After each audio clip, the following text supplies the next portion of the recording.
Question English में है. पूछ लो. What about religion which promotes hatred and jealousy in society? और सनातन धर्म is getting subdued. जो धर्म मतलब the religion that preaches hatred is not a religion. प्रमुख स्वामी महाराज ने धर्म की व्याख्या की है.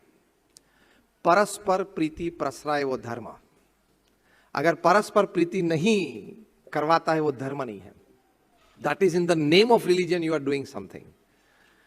जो भी रिलीजन की माध्यम से हेट्रेड, वायलेंस, दूसरों के प्रति अभाव, अन्य लोगों को जीने का अधिकार नहीं है, अन्य लोग हमारे धर्म को और हमारे इष्ट को नहीं मानते इसलिए उनको पृथ्वी पे जीने का अधिकार नहीं है, इस प्रकार की बातें सिखाता है वो धर्म ही नहीं है.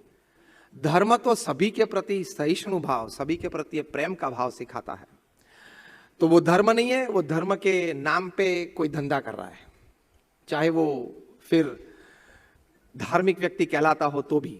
और जो दूसरी बात बताई आपने प्रश्न में कि Sanatan Dharma is getting subdued, you are feeling that Sanatan Dharma has never got subdued even after centuries and centuries of kingship and rule of foreigners upon our land. Yet today 85% of the people of India are Sanatani. तो आप चिंता मत करना, ये सनातन धर्म में बहुत ताकत है.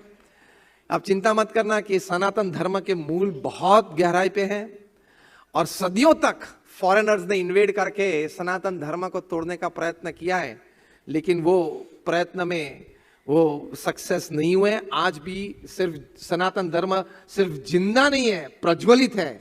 और दिन प्रतिदिन, जैसे मैंने कहा, अमेरिका में अक्षरधाम बन रहा है, अबू धाबी में अक्षरधाम बन रहा है, जोहान्सबर्ग में बन रहा है, सिडनी में बन रहा है. ये तो हमारे संप्रदाय की मैंने बात की क्योंकि मेरे जानकारी है. कितने संप्रदायों की ये बात है कि सब अपने अपने अच्छे धर्म स्थान, सेवा के स्थान बना रहे हैं. मतलब सनातन धर्म कभी भी सबड्यू नहीं हो सकता है. कहीं ना कहीं तो वो बात बाहर आ जाती है, पता चलता है कि यहां कुछ और था और कुछ और बना दिया है.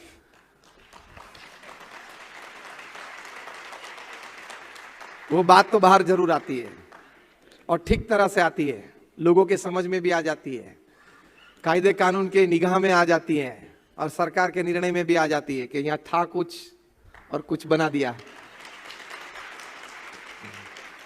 मतलब चिंता ना करें, सनातन धर्म तो हमेशा सनातन ही रहेगा. स्वामी, दूसरा प्रश्न है, how to logically teach today's new generation our Hindu culture. Yes, you can logically teach. ये प्रश्न आपने पूछा है, अच्छा है, लेकिन आप सभी का रीडिंग ये बारे में थोड़ा कम रहता है, जानकारी कम रहती है, इसलिए आप लॉजिकली अपने बच्चों को हमारी हिंदू संस्कृति पढ़ा नहीं पाते हो. हमारी संस्कृति में जो बातें हैं वो साइंटिफिकली प्रूव्ड है. See, I am a man of science and a man of religion both. मैंने अपना बी मैकेनिकल पूरा किया था आज से 30 साल पहले, और 30 साल से मैं संत हूं. तो आई am a man of science and man of religion. तो मैं श्रद्धा की भी बात करूंगा और विज्ञान की भी बात करूंगा. ये प्रश्न जो पूछा गया, how can you logically convince your children about the greatness of Hindu culture and tradition. विज्ञान की दृष्टि से आप कह सकते हो. मैं आपको एक प्रसंग सुनाऊंगा. आपको पता है कि ऑस्टियोपोरोसिस नाम का एक रोग है जिसमें हमारी हड्डियां कमजोर हो जाती हैं, पता है ना? ऑस्टियोपोरोसिस, हड्डियां कमजोर हो जाती हैं, आप थोड़ा भी गिरते हो तो भी टूट जाती है. इसके लिए दवाई है, फिजियोथेरेपी है. ऑक्सफोर्ड यूनिवर्सिटी इन इंग्लैंड, उन्होंने सर्वे किया और फिर उन्होंने एक्सपेरिमेंट किए और क्लिनिकली भी एक्सपेरिमेंट्स किए कि कोई ऐसी डाइट है या कोई ऐसी एक्सरसाइज है जो बचपन से कोई अगर करे तो उसको कभी ऑस्टियोपोरोसिस ना हो. 8 साल तक ये एक्सपेरिमेंट चला और इंग्लैंड की ऑक्सफोर्ड यूनिवर्सिटी ने पेपर पब्लिश किया कि जो भारतीय हिंदू संस्कृति में सूर्य नमस्कार की बात है, सुबह में उठ के वो सूर्य नमस्कार अगर 5 भी रोज करे उसको कभी ऑस्टियोपोरोसिस नहीं हो सकता है. ऐसी लॉजिकली बात आप करें ना. भारत के हमारे सनातन शास्त्रों में, सनातन संस्कृति में जो भी बातें लिखी हैं वो सभी कुछ साइंस ने प्रूव किए. अगर नहीं किए तो आगे करेंगे, क्योंकि हमारे ऋषियों ने साक्षात्कार से ये बातें लिखी. तो ये सभी बातें सही है. हम कहते हैं कि आप भगवान का नाम स्मरण करना, ये हमारे भारतीय संस्कृति, सनातन संस्कृति की बात है. तो आपके बच्चे कहेंगे कि यार नाम स्मरण से मुझे क्या लाभ होगा? तो लॉजिकल आंसर देना जो मैं अभी आपको सिखाता हूं. अमेरिका की university of Philadelphia, university of Pennsylvania में डॉक्टर एंड्रयू न्यूबर्ग और डॉक्टर एच जी कोइंग, मैं नाम के साथ आपको कहता हूं, आप गूगल पे जा सकते हो. Doctor H.G. कोइंग और डॉक्टर एंड्रयू न्यूबर्ग ने यह एक्सपेरिमेंट किया है कि जब आप नाम स्मरण करते हो तब आपके शरीर में जो हार्मोन्स प्रोड्यूस होते हैं और वो हार्मोन्स ब्लड स्ट्रीम में जाते हैं, उसकी वजह से आपको किस प्रकार के विचार आते हैं और किस प्रकार की भावनाएं अंदर जागृत होती है। आप नॉर्मल बैठे हो तो हार्मोन्स का रिलीज से क्या होता है वो भी तय किया, और स्पेशल साइको न्यूरो सॉफ्टवेयर बनाए। मैं बहुत साइंटिफिक बात कर रहा हूं। साइको न्यूरो सॉफ्टवेयर बनाए doctor Andrew Newberg, doctor H.G. कोइंग, और नाम स्मरण के लिए 4000 लोगों को बिठाया। 1000 4 से 12 साल की उम्र वाले थे, दूसरे 1000 12 से 22 वाले थे, तीसरे 1000 22 से 60 वाले थे, चौथे थे 1000 वो 60 से 80 वाले थे। ये लोगों ने कभी नाम स्मरण नहीं किया था, भगवान का नाम स्मरण कभी नहीं किया था। उन सभी को बोला कि आप नाम स्मरण करें, बिकॉज एक्सपेरिमेंट है, आप एक्सपेरिमेंट के भाग रूप हो, श्रद्धा हो या ना हो आपको, लेकिन अभी एक्सपेरिमेंट चल रहा है तो आप एक्सपेरिमेंट में जुड़ जाओगे, सीधी बात है। उन्होंने नाम स्मरण किया, 10-12 बार करवाया 10-10 मिनट के लिए, फिर छोड़ दिया सबको। 8 हफ्ते तब घर जाके ये नियमित करना, 8 हफ्ते के बाद वापस बुलाएंगे। 8 हफ्ते के बाद यूनिवर्सिटी ऑफ फिलाडेल्फिया के कैंपस में इन 4000 लोगों को बिठाया, और वो भी भारतीय रूप में नीचे बिठाया फ्लोर पे, और कहा कि वो नाम स्मरण जो आपने एक सब्जेक्ट के रूप में, मतलब एक्सपेरिमेंट के सब्जेक्ट थे, आपने 8 हफ्ते तक घर पे किया है, आप अभी करें। साइको न्यूरो सॉफ्टवेयर वर्जन 2.0 से उनके शरीर में उस वक्त जो हार्मोन्स क्रिएट होते हैं ब्लड स्ट्रीम में जाते हैं, और उनका लाभ क्या होता है वो तय किया। कंक्लूजन पेपर में लिखा, जो 4 साल से 12 साल वाले बच्चे थे उन्होंने 10 मिनट भी नाम स्मरण किया, they had an increase in their memory power of 15 to 25%। ये लॉजिकल बात है, मैं आपको कर रहा हूं, सिर्फ अंधश्रद्धा श्रद्धा की बात नहीं। जो 12 से 22 की उम्र वाले थे, मतलब जो टीनेजर्स थे, यंगस्टर्स थे, उनको 17 से 25% मुनाफा मिला विल पावर एंड कॉन्फिडेंस में। टीनेजर्स और यंगस्टर्स ज्यादा गुमराह जाते हैं, कोई भी इश्यू में, पढ़ाई में, ये सब्जेक्ट लू ना लू, इसमें उसको 25% विल पावर और कॉन्फिडेंस में बढ़ावा मिले, वो बड़ी बात है कि नहीं? ये लॉजिकल आंसर टू द नाम स्मरण ऑफ गॉड। जो 22 से 60 वाले थे उनको यह लाभ मिला कि उनको दुख सहन करने की शक्ति में 25% बढ़ावा मिला। उसको बफर कैपेसिटी बोलते हैं अंग्रेजी में, क्योंकि जो भी झटके आते हैं वो इसी उम्र में आते हैं, 22 से 60 में, डिवोर्स से लेकर लॉसेस तक प्रॉफिट में, मतलब बिजनेस में, सभी झटके इसी उम्र में आते हैं। 25% increase in the capacity to bear the losses in life. तो ये बड़ा लाभ है कि नहीं नाम स्मरण से, कि आप डिप्रेशन में, स्ट्रेस में ना चले जाएं, अपने परिवार को चिंतित ना कर बैठे, क्योंकि आपकी बैरिंग कैपेसिटी बढ़ जाती है। और जो 60 से 80 वाले थे उनको यह लाभ मिला, more than 25% increase in the strength of immune system, मतलब रोग प्रतिकारक शक्ति में 25% बढ़ावा। तो ये उम्र में तो सबसे बड़ी आपकी एसेट वही है ना। एट द एज ऑफ 80 आपकी सबसे बड़ी एसेट क्या है? Health. Yes or no? Raise your hands if you say yes. At the age of 60, 70, 80 आपकी सबसे बड़ी अमानत क्या है? अच्छी health. 25% increase in your health, immune system में, रोग प्रतिकारक शक्ति में।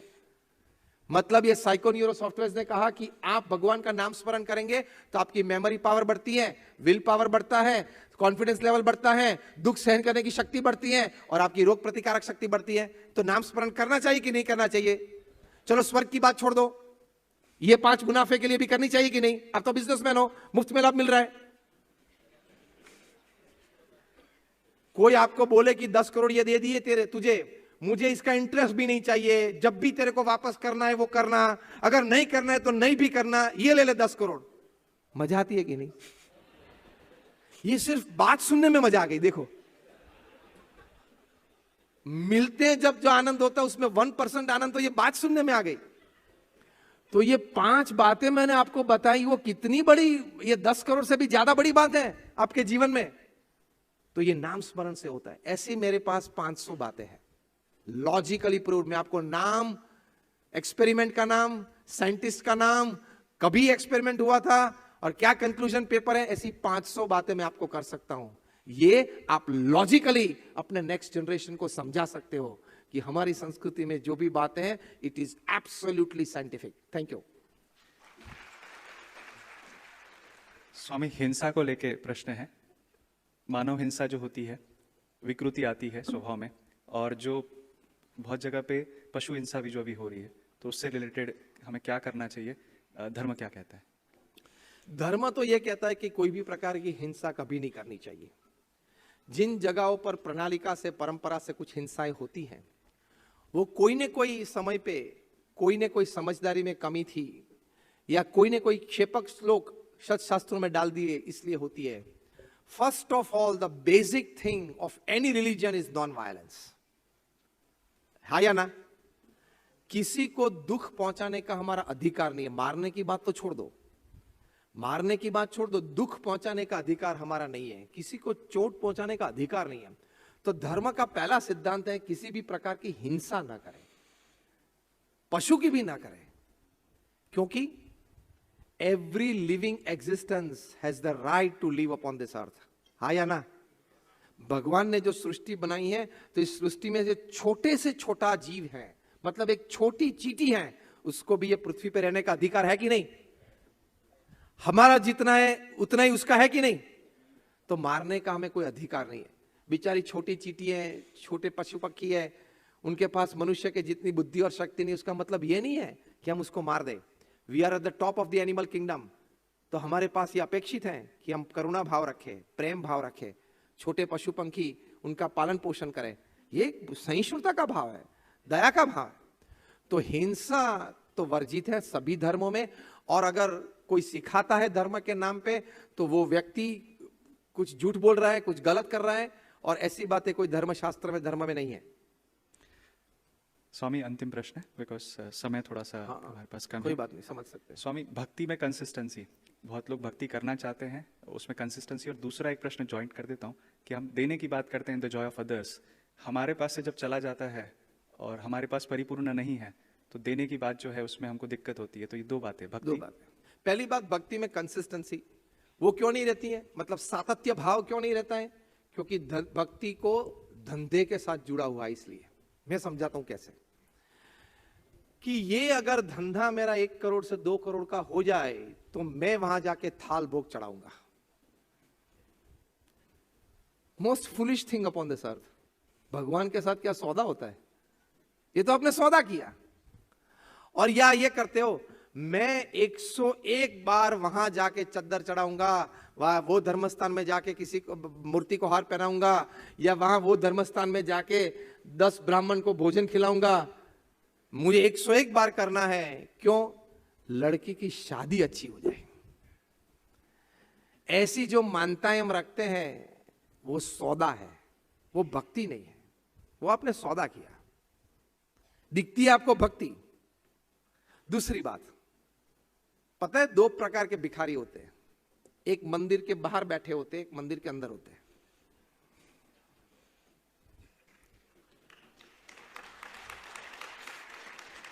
ज्यादातर लोग मंदिर में मांगने के लिए जाते हैं। भगवान, मेरे लड़के को आज 10वीं कक्षा की परीक्षा चालू हो रही है, आप कृपा करना। लेकिन पूरे साल आपने माता पिता के रूप में कृपा करके समय नहीं दिया उसकी पढ़ाई के लिए, आपने ही कृपा नहीं की है, तो वो अब आज कैसे कृपा करेंगे? बस भगवान वो फेल ना हो जाए, होने ही वाला है और होगा। भगवान वो फेल ना हो, होने ही वाला है, क्योंकि पढ़ाई नहीं की है और तूने आज तक समय नहीं दिया है, तो लास्ट में क्या इतना बड़ा कंसेशन लेने चला है तू? मतलब ये प्रथम जो प्रश्न है, भक्ति में कंसिस्टेंसी कैसे रहती है, तो प्रथम ये बात है कि मन में से भक्ति और सांसारिक सुख को अलग कर दो। कोई भी प्रकार की भक्ति कोई सांसारिक सुख के लिए नहीं है। भगवान स्वामीनारायण ने ये सत्शास्त्र अनुसार बात बताई है। हमारे सत्शास्त्रों में हमने प्रमुख स्वामी महाराज के जीवन में देखा है, महंत स्वामी महाराज के जीवन में देखा है, भक्ति सिर्फ और सिर्फ भगवान की प्रसन्नता के लिए करते हैं। मीरा ने क्या सौदा किया था कि प्रभु आपकी भक्ति में करती हूं तो फिर बड़ा राज मुझे वापस मिल जाए? सौदा किया था क्या? भक्ति सिर्फ भगवान की प्रसन्नता के लिए होती है, उसी को निष्काम भक्ति बोलते हैं। जब आप निष्काम भक्ति करोगे तो कंसिस्टेंसी रहेगी। कोई काम भाव से भक्ति करोगे, मतलब कोई सांसारिक पदार्थ प्राप्त करने के लिए भक्ति करोगे, तो वो भक्ति लंबी नहीं चलेगी। क्यों? 2 साल पहले मैं वहां गया था, मानता रखी थी, पूरी नहीं हुई। लास्ट ईयर भी गया था, लड़की की शादी हो जाए, वो भी नहीं हो रही है। और अभी 10 महीने के पहले गया था कि अच्छी नौकरी मिल जाए, तो वो थी, वो भी चली गई। गया था क्यों? नौकरी अच्छी मिल जाए, अभी है एक नौकरी उससे अच्छी मिल जाए, लेकिन हुआ क्या? थी वो भी चली गई। तेरे प्रारब्ध में ये सब कुछ लिखा था। फिर बोलते यार क्या भगवान में मंदिर ही नहीं होते, मतलब मंदिर में कुछ भगवान नहीं है, कितनी बार प्रार्थना की, लेकिन तू सौदा लेके गया था, भगवान को वो पसंद नहीं है। भगवान बोलते हैं पहले मेरे साथ सिर्फ तू निस्वार्थ भाव से आ, फिर तेरा सब कुछ मैं ठीक कर सकता हूं, जितना मुझे करना है कर दूंगा। आपके घर में कोई नौकर आए, वो बोलता है कि देखो आज आपने मेरी तनख्वाह 8,000 की नक्की की है, मैं 3 महीना काम करूंगा, उसके बाद आपको 9,000 करनी है, फिर 3 महीना में काम करूंगा तो दिवाली को आपको मेरी तनख्वाह 10,000 करनी है। अगर वो शर्त प्रथम दिन आपके पास रखे तो आप उसको क्या बोलोगे? बोलो बोलो, क्या बोलोगे? Get out. वही कुछ उत्तर उनका भी होता है, वही कुछ उत्तर भगवान का भी होता है, लेकिन वो करुणा भाव से ऐसे बोलते नहीं है, करते नहीं है। वो भी ये कहते हैं हर बार भीख मांगने क्यों आता है, सौदा लेके क्यों आता है कि मैं 11 वो तेल के डब्बे दे दूंगा हनुमान जी को, 11 डब्बे दे दूंगा, ये मेरा घर में जो मेरे फैमिली मेंबर बहुत बीमार रहते हैं वो ठीक हो जाए। वो बीमार भी उन्होंने उनके प्रारब्ध और कर्म के अनुसार वो बीमारी दी है, और अगर वो प्रारब्ध लंबा चला तो पूरी जिंदगी वो बीमारी रहेगी। भगवान के साथ आपका संबंध शुद्ध होना चाहिए, जैसे प्रहलाद का था, जैसे मीराबाई का था, जैसे तुकाराम का था। इस प्रकार का निस्वार्थ संबंध रखोगे तो आपकी लौकिक मान्यता क्या, आप बोलेंगे वो दूसरों की लौकिक मान्यता भी पूरी हो सकती है, इतनी ताकत आप में आ जाती है। लेकिन शुरुआत भीख मांगने से मत करना, भगवान को वो पसंद नहीं है। और दूसरी बात क्या बताई स्वामी? जॉय ऑफ अदर्स की बात करते हैं। हाँ, तो कुछ है नहीं, कम है तो क्या दे सकते हैं, और अगर है भी तो चला जाता है, और है भी तो चला जाता है। मैंने सिर्फ आपको पैसे की बात कहा कि भाई देने में, ये प्रश्न ज्यादातर उसी पे जाता है कि वे पैसे कम है तो कैसे दे सकते हैं, या पैसे है अगर देंगे तो चले जाएंगे। मैंने आपको 3 बातें जो बताई उसमें पैसे की बात ही नहीं बताई। मैंने सेवा की बात बताई, तन मन धन की बात बताई, तो धन की बात निकालो, तन मन से तो सेवा कर सकते हो ना। कोई समाज सेवा में जुड़ सकते हो कि हफ्ते में 2 बार, हफ्ते में 2 घंटे के लिए मैं आऊंगा, अगर मुझे फ्लोर साफ करने हैं, पोंछना है तो भी मैं करूंगा, क्योंकि मुझे सेवा करनी है। Scientifically it is proved, again मैं एक लॉजिकल आंसर देता हूं, भारतीय संस्कृति की महानता क्या है। It is scientifically, experimentally and clinically proved that 2 hours of selfless service a week has the power to distress you and detoxicate you. इतनी ताकत है निस्वार्थ सेवा में। तो सेवा में कहां देने की बात आई, उसमें तो लेने की बात है ना। डिटॉक्सिफाई हो जाते हो, डिस्ट्रेस हो जाते हो, तो आपने बड़ा लिया।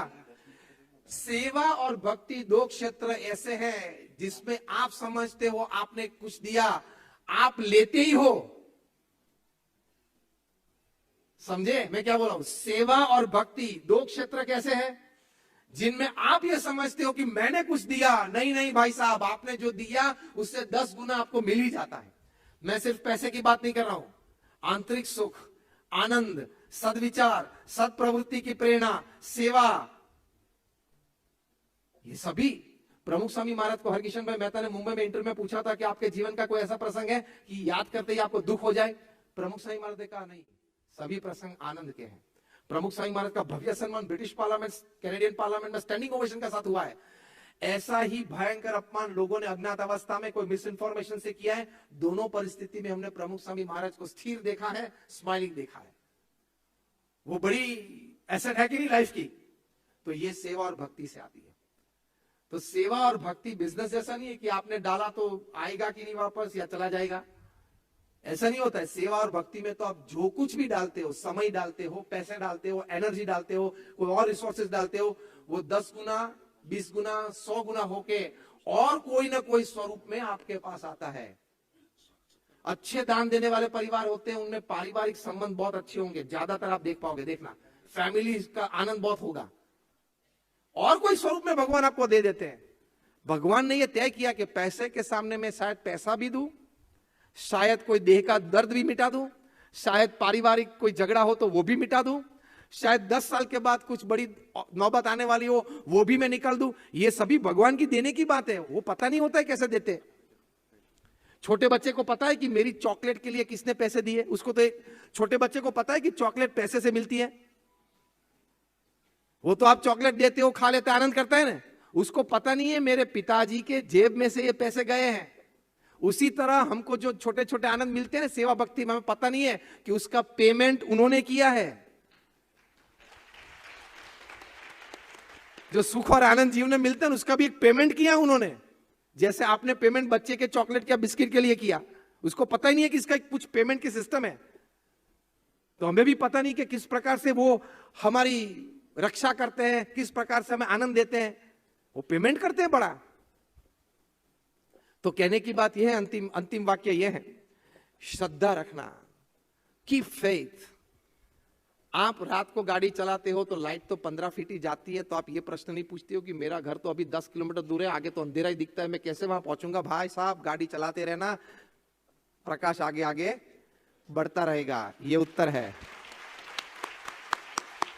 श्रद्धा रखते रहना, आगे आगे लाइट चलेगी। Thank you very much. बहुत बहुत आभार।